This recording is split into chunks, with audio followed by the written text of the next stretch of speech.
कटाक्षो विहारिणि मनोहर दिव्यमूर्ते श्रीस्वामि निःश्रित जनप्रिय दानशीले श्रीवेङ्कटेश दयिते तव सुप्रभातम्।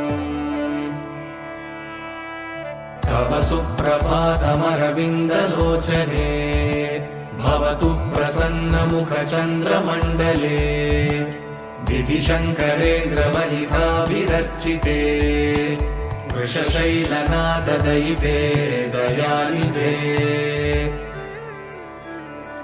अत्र्यादिसप्तऋषयः समुपास्य सन्ध्या आकाशसिन्धुकमलानि मनोहराणि आदाय पादयुगमर्चयितुं प्रपन्नाः शेषाद्रिशेखर विभो तव सुप्रभातम्।